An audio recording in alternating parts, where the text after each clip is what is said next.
Selamat siang, selamat kembali di kegiatan debat kita pada siang hari ini dengan mosi pemberlakuan kantong plastik berbayar di supermarket. Sebelum debat ini dimulai, izinkan saya membacakan tata tertib debat terlebih dahulu. Yang pertama, tidak boleh menggunakan berbagai macam bentuk kata kasar, tidak terpuji, hingga yang dimana akan menyinggung berbagai macam bentuk sara. 2. Tidak diperkenankan untuk berkomunikasi dengan penonton. 3. Seluruh peserta diwajibkan untuk menjaga ketenangan sehingga tidak mengganggu konsentrasi peserta lainnya. Selanjutnya, saya beri kesempatan kepada masing-masing setiap anggota tim untuk memperkenalkan anggota timnya kepada tim afirmasi atau prodi. Silakan. Terima kasih moderator. Saya akan memperkenalkan kelompok saya.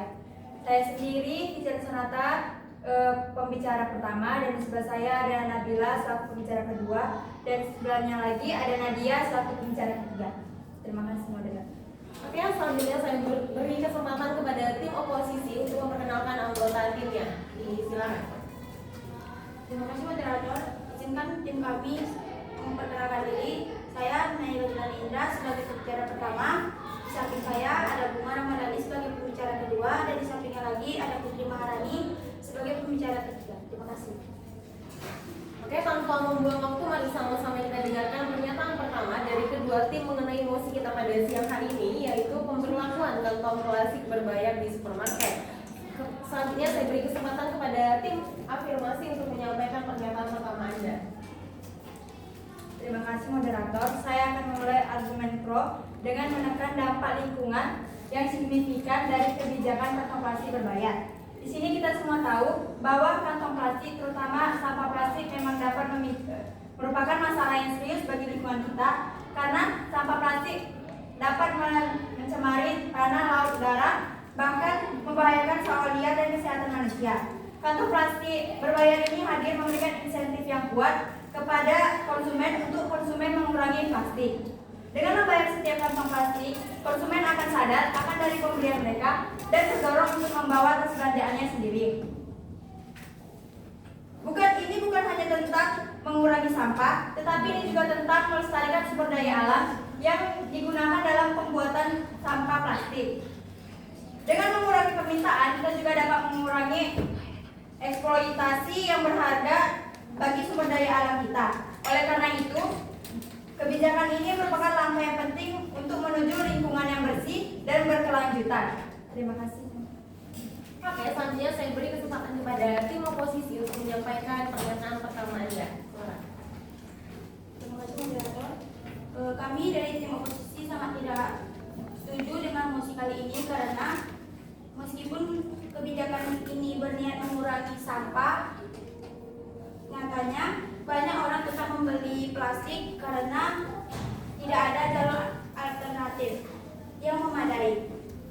Jadi tujuan pengurangan plastik tidak tercapai secara efektif. Sebelum menerapkan kebijakan plastik berbayar, seharusnya pemerintah terlebih dahulu menyediakan alternatif yang terjangkau dan edukasi menyeluruh untuk masyarakat. Tanpa itu, masyarakat kebingungan dan hanya merasa dihukum dengan kebijakan ini. Terima kasih. Oke, selanjutnya yaitu argumen statement dari masing-masing tim kepada tim afirmasi. Silakan. Terima kasih moderator. Saya akan lanjutkan dengan membahas bagaimana cara mengubah perilaku konsumen dan memberikan dampak positif pada perekonomian. Kantong plastik berbayar mendorong perubahan budaya.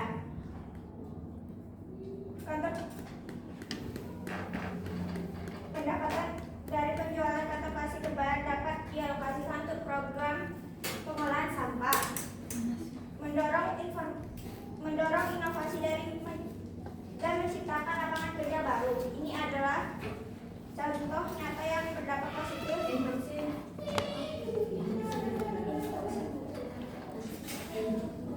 Selain mengurangi sampah, apa dampak plastik lain dari kebijakan kantong plastik berbayar terhadap jumlah konsumen yang jelas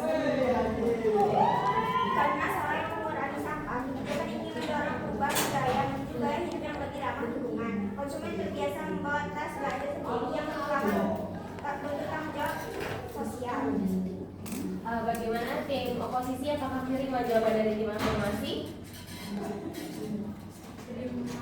Oke, silakan Anda lanjutkan pernyataan Anda tadi. Sudah.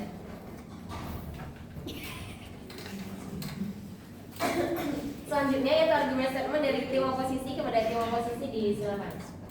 Terima kasih moderator. Tim kontra mengatakan biaya itu kecil, namun bagi masyarakat miskin sekecil apapun biaya itu tetap berarti, apalagi jika dibayar berkali-kali setiap belanja. Selain itu, efektivitas Instruksi. diterima. Mengapa masyarakat menengah ke bawah tetap merasa keberatan dengan biaya plastik? Karena bagi masyarakat menengah ke bawah, biaya sekecil apapun akan tetap menjadi beban baginya. Oke, bagaimana tim afirmasi apakah menerima jawaban dari tim oposisi? Oke, silakan Anda lanjutkan pernyataan Anda tadi. Selain itu, efektivitas kebijakan ini juga diragukan. Banyak konsumen yang masih membeli kantong plastik tanpa mengurangi kebiasaan. Terima kasih. Selanjutnya yaitu closing statement dari masing-masing tim kepada tim afirmasi, disilakan. Terima kasih moderator. Saat ini harga di patokan untuk setiap kantong plastik adalah 2.000. Memang terbilang cukup murah. Pendapat ini dikemukakan oleh Rusdi Handayani yang menilai program kantong plastik di Indonesia. Saat ini harga 200 perak adalah nominal tidak begitu mahal. Apalagi diterapkan di pusat perbelanjaan. Sugiandayani mengatakan situasi akan berbeda jika satu kantong plastik dibanderol dengan harga yang lebih mahal, misalnya 2.000. Dengan ini mungkin orang-orang yang ingin menggunakan kantong plastik akan berpikir ulang kembali. Oke, selanjutnya itu closing statement dari tim oposisi kepada tim oposisi, disilakan. Terima kasih moderator. Kebijakan ini belum menyentuh akar permasalahan, justru membebani rakyat kecil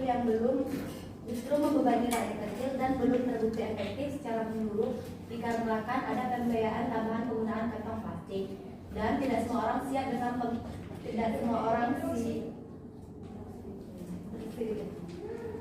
Mengapa kebijakan kantong plastik berbayar belum dianggap berhasil?